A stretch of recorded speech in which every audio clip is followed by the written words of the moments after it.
Hello दोस्तों, नमस्कार। एक बार फिर से आपका स्वागत करते हैं डीएनएस भारत न्यूज में।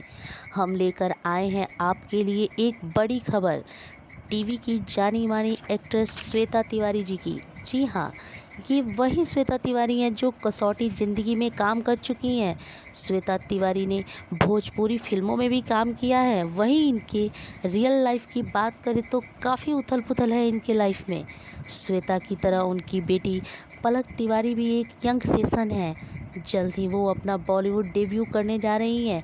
पलक सोशल मीडिया पर काफ़ी एक्टिव रहती हैं। सोशल मीडिया पर उनके लाखों लोग फॉलो करते हैं, लेकिन पलक के फैंस के लिए एक बुरी खबर सामने आई है। जी हाँ, श्वेता तिवारी की बेटी पलक ने अपना इंस्टाग्राम अकाउंट डिलीट कर दिया है। बात करें तो इसके पीछे की साफ वजह तो मालूम नहीं है, पर कहा जा रहा है कि पलक तिवारी ने यह कदम श्वेता तिवारी और उनके पति अभिनव कोहली के बीच बढ़ते विवाद के बीच उठाया है। दोस्तों, अगर हमारा ये वीडियो आपको पसंद आया है तो लाइक करें, सब्सक्राइब करें और